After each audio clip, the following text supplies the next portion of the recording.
podemos considerar a la Fórmula 1 como un deporte relativamente antiguo. Es que con 75 años de historia es sin duda alguna la categoría más selecta e importante de todo el automovilismo. Sin embargo, 75 años dan para mucho, y por increíble que parezca, detrás de las victorias épicas, las lluvias de champán y los documentales de Netflix se esconden secretos tan oscuros que a día de hoy la Fórmula 1 busca esconder o sencillamente hacer como que no existieron. Es por ello por lo que hoy vengo a contarte los secretos más oscuros que la Fórmula 1 no quiere que sepas. Comenzamos.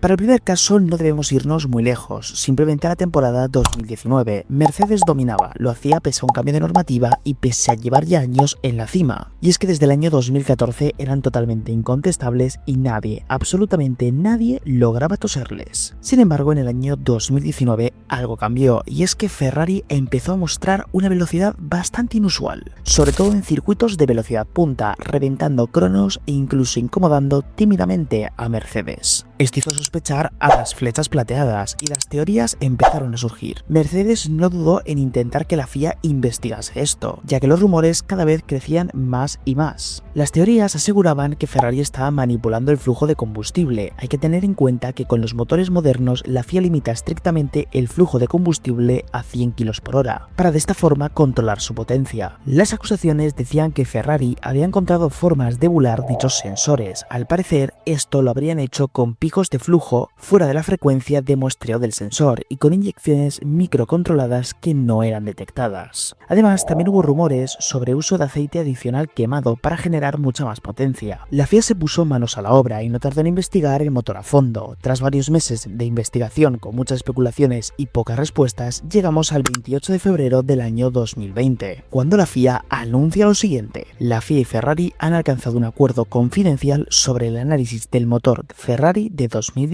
Después de esto, la FIA no hace públicas las conclusiones y solamente reconocen que han acordado medidas futuras de control, pero no revelan ni sanciones, ni ilegalidades, ni absoluciones. Esto provoca la rápida indignación de los equipos de la parrilla. Mercedes, Red Bull, McLaren, Renault y Williams exigen explicaciones, mientras que la FIA se escuda en la confidencialidad legal del acuerdo con Ferrari. A partir del año 2020, misteriosamente, el rendimiento de Ferrari se desploma brutalmente en potencia, siendo ese mismo año sexto equipo. Su velocidad punta bajó drásticamente. A día de hoy, prácticamente todo el paddock que está convencido de que Ferrari encontró un vacío legal en el año 2019 y que la FIA no quiso sancionar duramente al equipo públicamente para evitar un escándalo político y daños de imagen. Muchos creen que les obligaron a modificar el motor y que lo resolvieron por las vías diplomáticas. Sin duda alguna, uno de los casos más oscuros, menos transparentes y con más secretismo de toda la era híbrida de la Fórmula 1. Para el segundo caso debemos remontarnos al año 2015, más concretamente al 22 de febrero, momento en el que se están celebrando los test de pretemporada de Fórmula 1 en el circuito de Montmeló.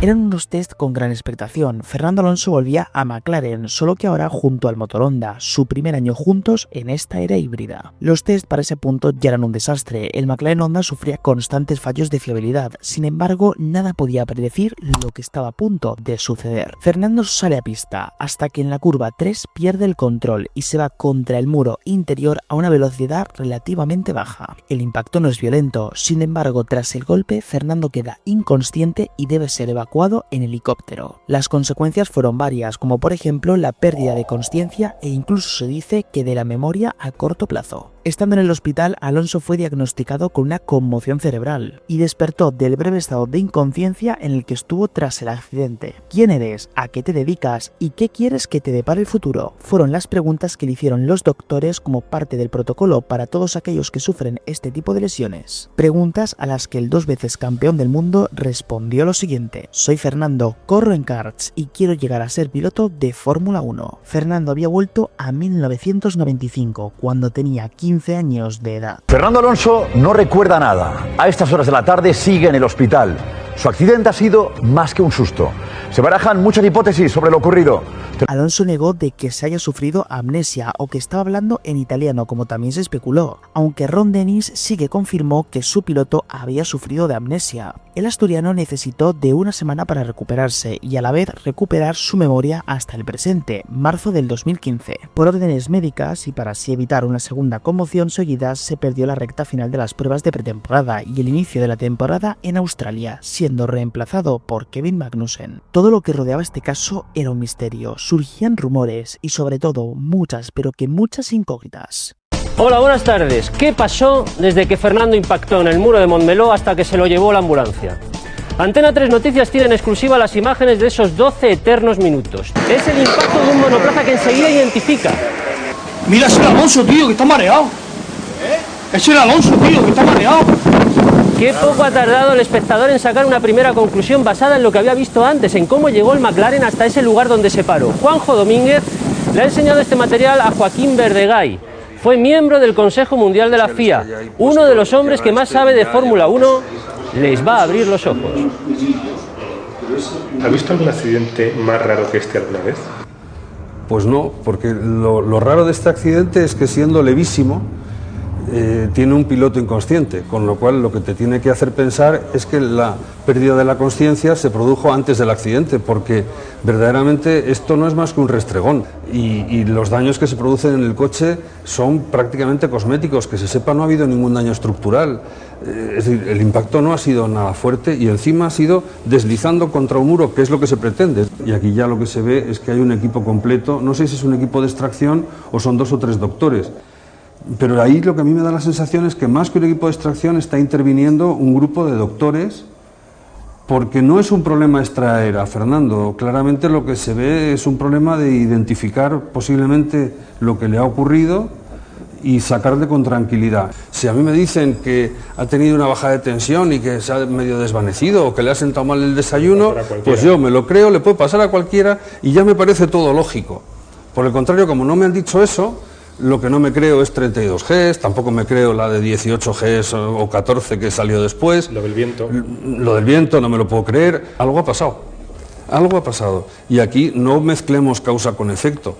En mi opinión, es evidente que la pérdida de consciencia es causa. McLaren se contradice con la versión oficial. Primero achacan el accidente al viento y después a problemas eléctricos que no afectaron al accidente. En el paddock, mientras surgen las teorías, nadie aclara nada. Alonso regresa a las pistas en Malasia. Ahí fue el centro de atención, respondiendo a todas las dudas del accidente a la prensa. A pesar de todas las investigaciones realizadas hasta la fecha, tampoco existe una versión 100% clara de cómo ocurrió el accidente. McLaren insistía con la teoría de la ráfaga de viento, mientras que Fernando decía lo siguiente: ni un huracán movería el coche, contradiciendo de esta forma la versión oficial de McLaren sobre el accidente y agregando que la dirección se había bloqueado hacia la derecha previamente al impacto. Años después del accidente, Fernando Alonso rompió su silencio y aseguró que sabía lo que había pasado, pero que jamás lo iba a contar, alimentando de esta forma el misterio sobre lo sucedido. Por otro lado, McLaren y Honda jamás publicaron un informe técnico completo y siempre insistieron en que el coche estaba bien y que no hubo ningún fallo determinante. Además, Honda acababa de regresar a la Fórmula 1 y el escándalo podría haber sido catastrófico para su imagen. Existe una teoría acerca de una posible descarga eléctrica en la que se explica que el sistema híbrido ERS de los Fórmula 1 modernos almacena energía eléctrica de alta tensión y que se cree que pudo haber una fuga de energía, por ejemplo, por un mal aislamiento, y que Alonso podría haber recibido una descarga por ello, y que esa descarga podría haberle hecho perder el conocimiento antes del choque. Sin embargo, esta teoría jamás se confirmó. Muchos técnicos de la Fórmula 1 creen que hubo un fallo eléctrico serio en el sistema híbrido, como una posible descarga por mal aislamiento o un cortocircuito, y que tanto McLaren como Honda optaron por silenciar el tema para no hundir el proyecto antes de que tan siquiera empezase. La realidad es que 10 años más tarde seguimos sin saber qué es lo que pasó con Fernando aquella tarde en Montmeló y por qué regresó cuando tenía 15 años. Para el siguiente caso nos tenemos que ir a al 5 de octubre del año 2014, el Gran Premio de Japón en el circuito de Suzuka. Nos encontramos en mitad de la carrera y el circuito estaba siendo víctima de un tifón. Las condiciones de pista eran extremadamente delicadas. En esa carrera teníamos a Jules Bianchi,